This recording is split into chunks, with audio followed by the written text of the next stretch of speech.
making friends and doing things outside of school, that's really what makes, high school, college fun. And high school, you can be successful without being miserable.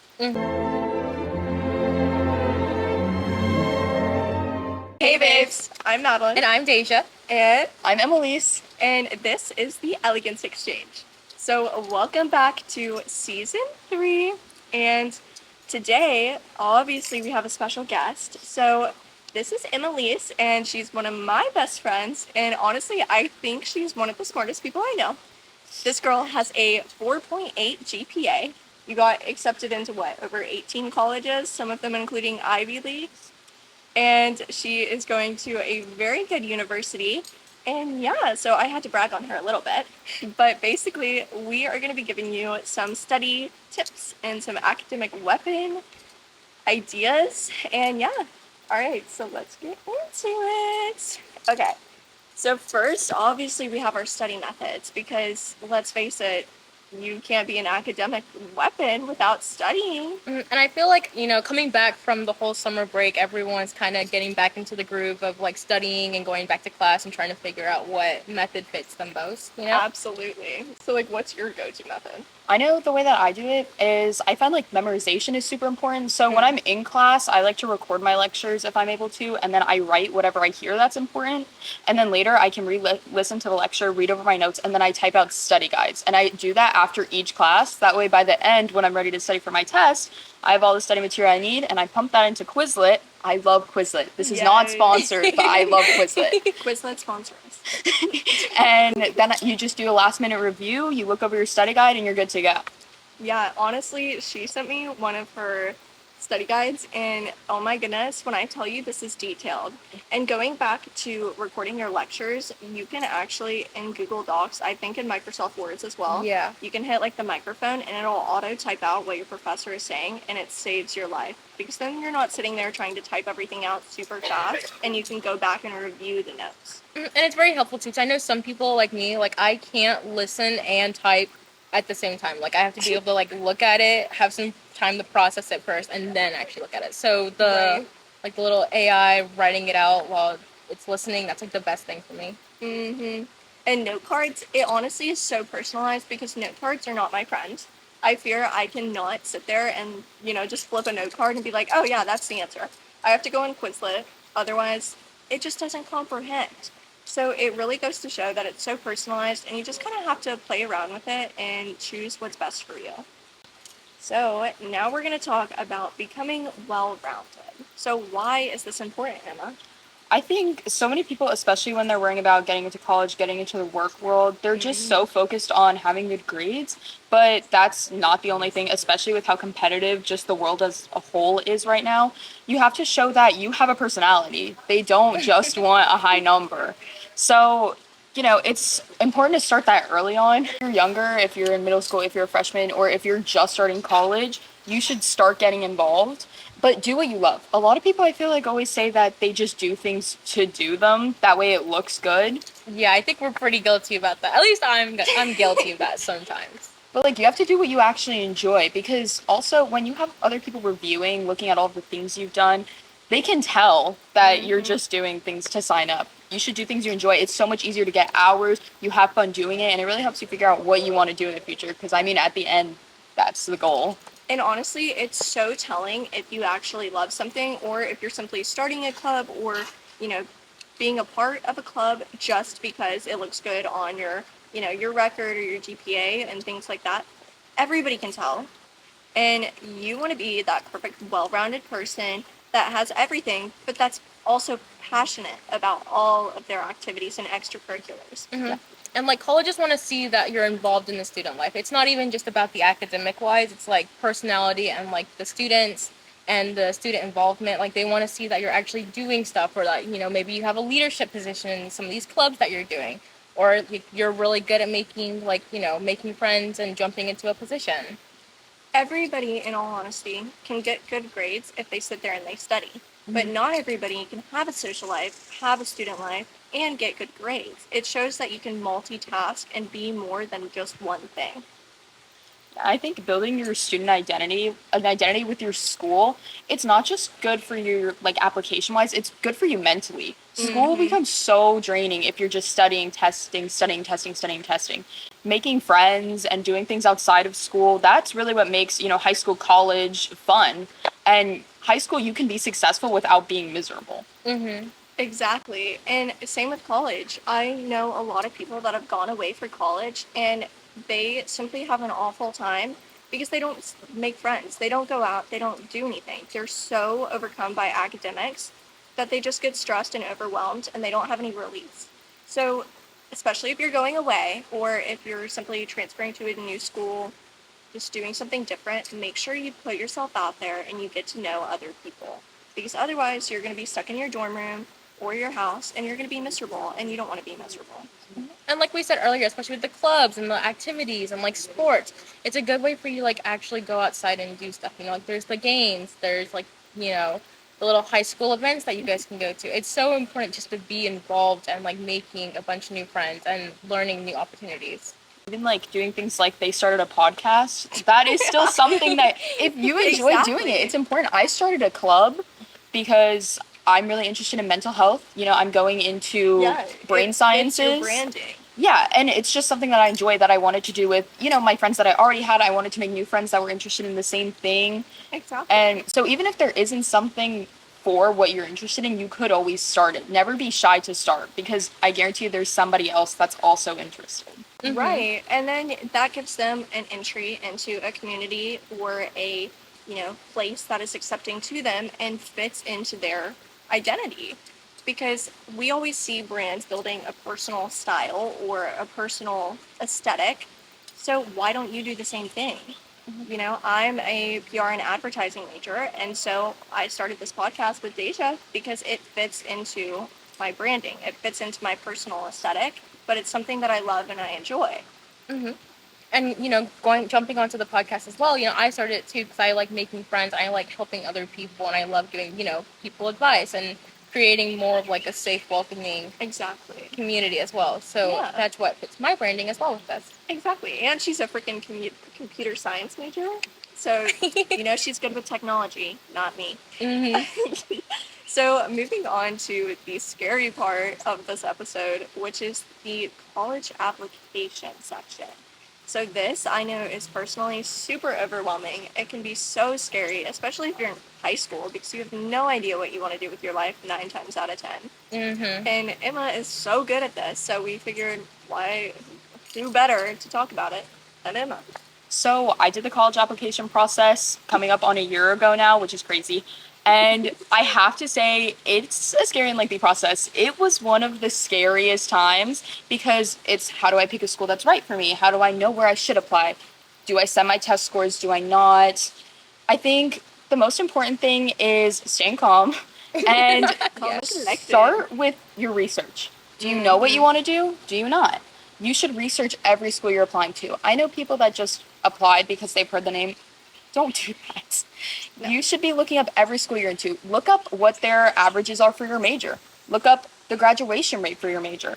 Look up everything specific to yourself. Do they have clubs you like?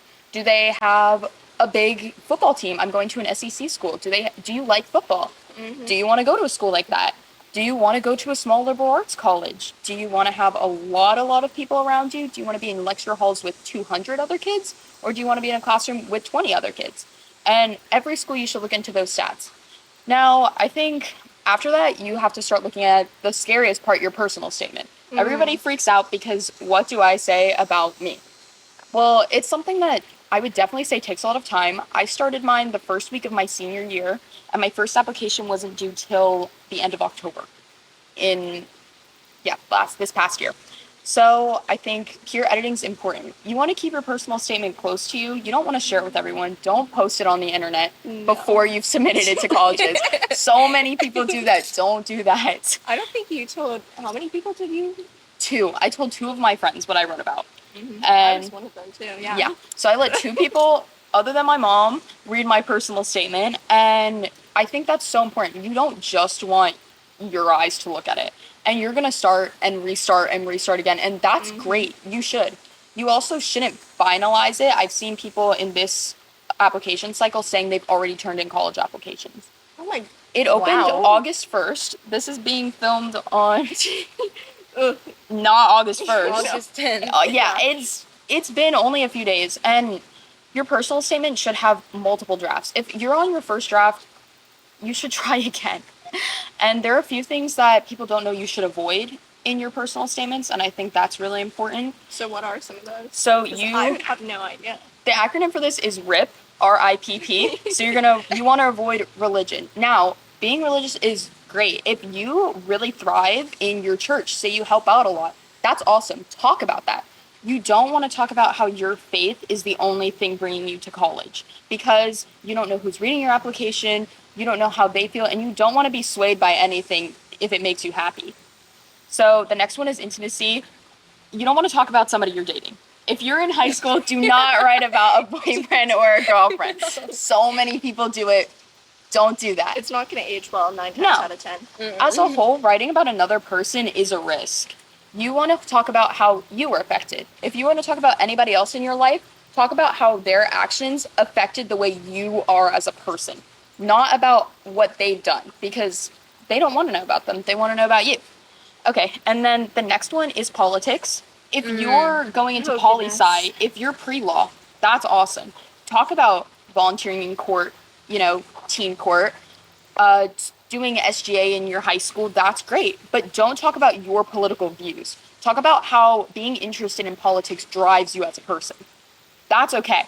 All of these things could be spoken about in the correct context, I think. Right. And then the last one is privilege. So if you were, say, really well off, if you had so many opportunities to travel the world, that's awesome.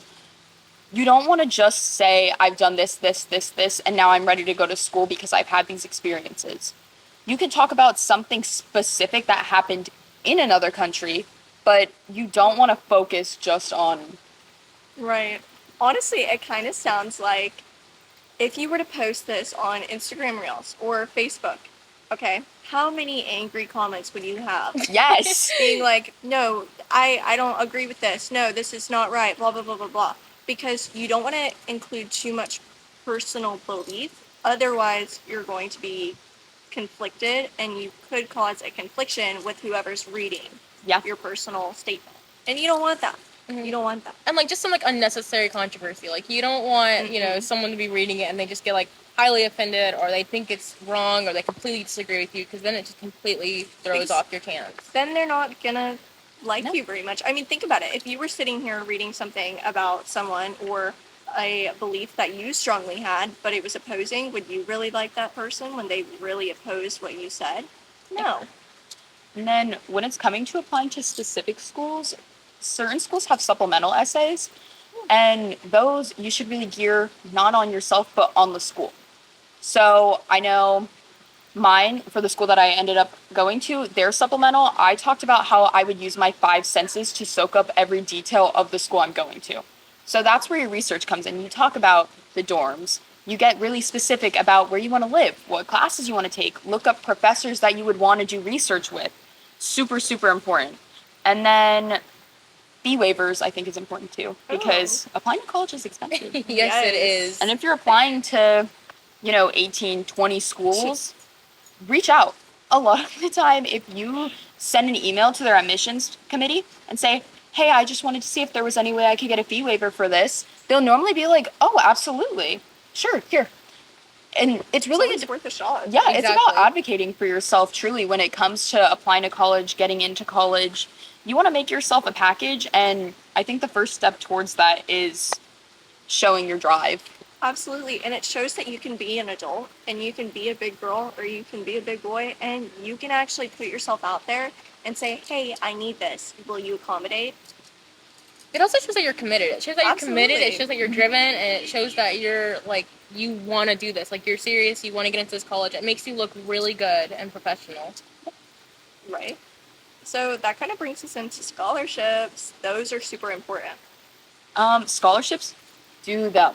So many Do people, them. Do them. If you are a sophomore, a junior, no matter how old you are, they have scholarships for you. If you're already in college and you think it's too late for your financial aid, it's never too late. They make them for undergrad. They make them for grad students. They make them for med students. Apply. So they take some time. I know that's why a lot of people don't want to do them. You have to sit and write. I think every single time I'm on the phone with you or I'm talking to you, she is always filling out a scholarship. She's like, "Oh, I have a scholarship that I need to do today. My scholarship of the day," and it's worked out I do. pretty good. I call it scholarship of the day. I have to do one a day. It started as a deal with my mom. That way, if I want to hang out with people over the summer, do one a day. But now I'm leaving for school and I'm going to keep trying for that one a day. It's important. I think the most important part is don't lose confidence. It's said that for every 100 to 200 you do, you may win one. Because there are thousands of other kids just like you. We all are having a rough time paying for college. College is not cheap. It's It's a struggle. expensive. My bill came in the other day and I screamed. Yeah. They have scholarships super specific to everything. Your major, your ethnicity, your gender, your sexuality, your age, what you're interested in. I've applied. I'm really interested in poetry. I've won poetry competitions, so I'll do poetry scholarships.